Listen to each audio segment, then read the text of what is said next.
Hey guys, welcome back to my channel. Today we're going to make some quick and easy stamped charms with some molten solder. I have shown this technique in a few of my other videos, as well as in my first book, Boho Chic Jewelry, which was from, I think, 2013. So let's get started. I have my soldering iron heating up. I have some liquid flux in a small container. I have a brush to use with my flux, and I have lead-free solder. You do not ever want to use lead solder for any kind of jewelry or anything like that. You always want to use lead-free solder. So let's get started. Again, like I said, I have my soldering iron nice and hot. The soldering iron that can melt lead-free solder, which it melts at a little bit of a higher temperature than lead solder. It is a soft solder, but it's not the same as lead solder. It is lead-free. So it is safe for jewelry, but it melts at a little bit of a higher temperature than regular leaded solder. So you need to have a high enough wattage iron. So I recommend 80 watt or above, 80, 100. 100 is great. Okay, let's get started. So I have my solder, I have like my flux, and I have some on the brush and my soldering iron. So what we want to do is we're going to melt solder into just like a glob. So I'm going to go a little bigger than that. Now I'm going to be pressing on this with a stamp, so it's going to flatten out. I made these rings a while back, right? It's just a thin ring of copper. And I'm going to apply flux to this because this has tarnished because it's just been sitting here on my soldering station. And this is going to like start to make the tarnish go away. And we're going to put flux on that. And then I'm going to give it, like I said before, like a quick coating of solder. I'm going to coat it up. And I'm going to flip it over and get the other side. And try to get like inside and outside the wire. I usually miss a spot and then have to go back and do it again. And I'm just going to do this. I'm going to use that as like a guide to hold my molten solder. So there's a seam right on this side actually. So I'm going to turn it like so my seam is there. Whoa, stay there, yo. And then I'm going to press it and see if I can get my effect this way. I'm being very careful because I have a big ball of solder under there. So I want to hold it down. The more solder you're using, like the more time you're going to have to hold it down. I usually say like 8 seconds or so. So I'm pressing it and now I'm going to peel it back carefully and we'll see we have a nice impression. So that's actually like a really cool charm right there. Wouldn't it be pretty to make 2 earrings like that? So actually I have another one just like it. So let's do a second one. Oh, I forgot what gauge I used. Darn, because I have 2 different gauges here. All right, well, is it that gauge or is it this gauge? It's this gauge for sure, I think.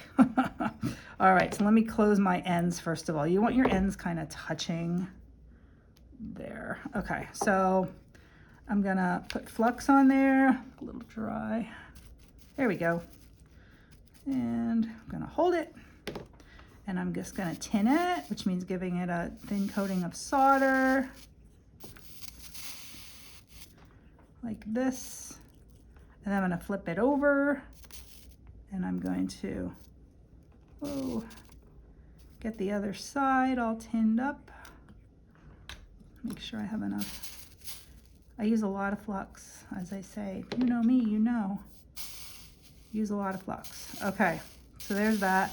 So now I'm gonna need another glob of solder that's about the same size. So let's see, let's measure more than that.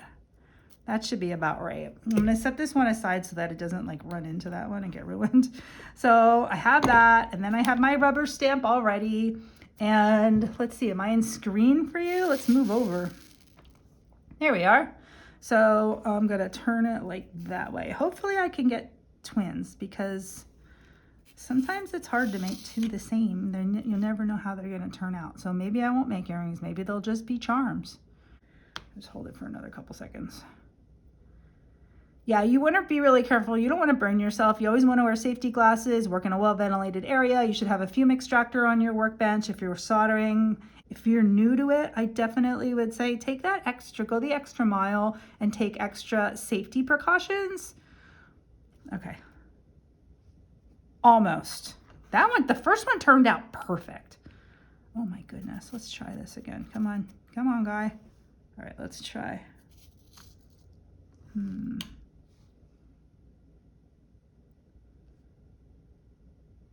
This is one of those things that you have to do sometimes over and over and over again. Nope, not happy with it. So yeah, I don't think I'm going to use that as an earring. That's going to be a charm for sure. There. So obviously they don't have the same type of, you know, I could make those as earrings. They're enough to look like a pair. This one went over a little bit. They're pretty great charms, aren't they? Pretty cool. So let's take a look here. That's what the back looks like. Right here. There's what the front looks like. Very cool. Focus. It's pretty, right? I really love the way they looked silver, but I decided to give them a black patina at the last minute. So I did that and I washed them off, let them dry, and then I'm just going to buff them with some fine steel wool and just go in, you know, all different directions and removing the black from the raised areas, and it's going to remain in the recessed areas, and it's going to give it that really cool vintage look. So once that's finished, I'm just going to go over them with like a soft cloth and give them a last polish. You want to make sure you have any of that like steel wool residue, you want to get that off of there. So give them a quick polish with a soft cloth, or you can actually even just put them under running water, rinse them off, but you want to remove all that steel wool residue.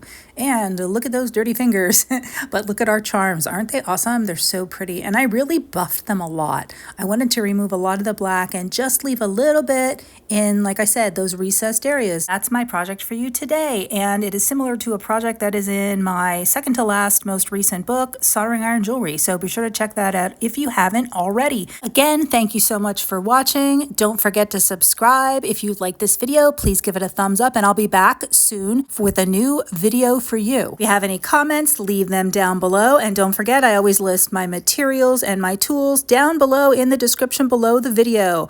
All right, I'll see you next time. Bye, guys.